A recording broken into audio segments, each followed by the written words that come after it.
Hello grade 12 and welcome to quarter 2, week 1 of our online class. Okay, so for the first week of our second quarter, it will be all about lesson 4, product development, operations, and financial plans. For the learning objectives, at the end of the lesson, you must be able to, number 1, demonstrate understanding of the 4 M's of operations. And then, describe the 4 M's of operation in relation to the business opportunity, and forecast the costs to be incurred, and then compute for profits. Okay, so let's have the first part of our lesson. It will be all about the fundamentals of product development.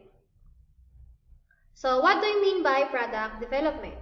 So in product development, we need to test, we need to process our product, and then commercializing a product or service with the ultimate objective of solving the problems of the primary target market. Okay, so you need to ask yourself, why am I going to produce this product? Okay, so am I going to solve the problems of my primary target market or not? Am I going to continue with this project or with this product or service or not? Okay, so that's what you need to do when it comes to product development. So there are different steps of product development. The first one is developing a product or service description.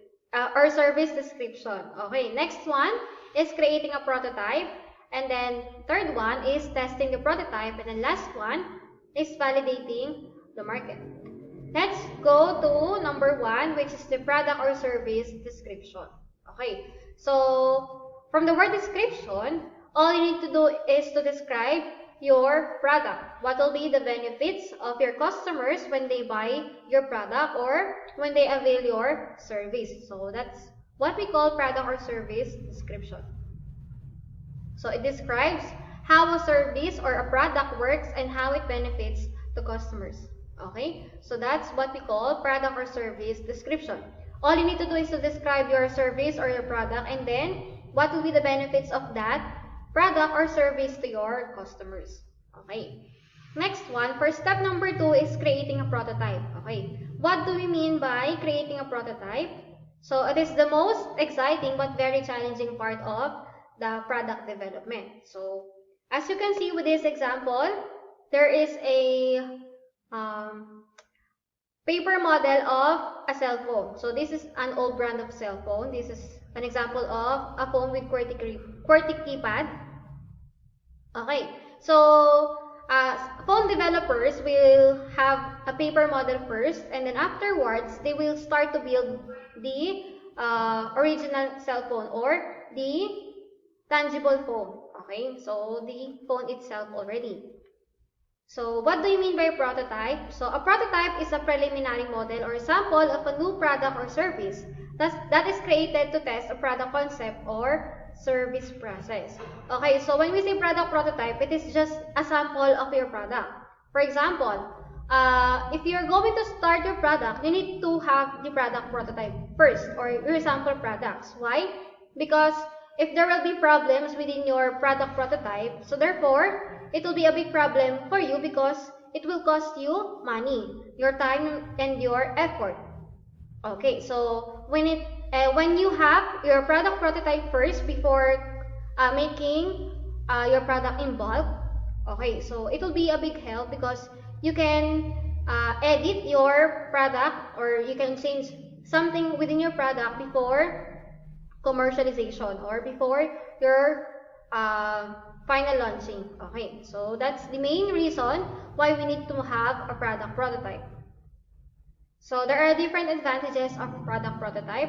Number 1 is creating a prototype enables the entrepreneur to engage in trial and error. So as I have said a while ago, if you have changes within your product, you may do so. So trial and error. And the next one, creating a prototype provides the entrepreneur a window to test the performance and specifications of various materials and service process. Okay, so you need to have testing of the performance of different materials. So there are products wherein there are different types of materials to be used. For example, am I going to use black coffee or not? when it comes to coffee jelly. For example, am I going to use 3-in-1 coffee or am I going to use black coffee with my coffee jelly? Okay, so what kind of milk am I going to use? Am I going to use fresh milk or evaporated milk? So that's what we mean when it comes to various materials. Okay, and the next one, a product prototype helps the entrepreneur effectively describe the product or service to product team. For example, you are the owner of that product, but you will have someone who will make your product. For example, you will have a manufacturer. So if you have your product prototype, you may give that prototype to your manufacturer and then they will copy your product prototype. Okay, so that will be about number 3. And the last one, creating a prototype elicits respect from key stakeholders and customers. Okay, so why?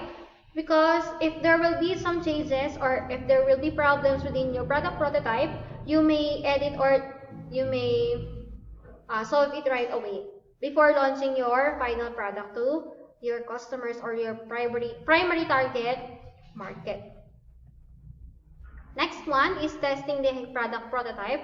So are different types of testing methods that we can use in order for us to test the product prototype. Number 1 is the focus group discussion. So there will be people wherein they will be gathered on a meeting and then they will have a discussion about your product. And then there will be a moderator. So for example, every participant will only have 5 minutes to say their opinions.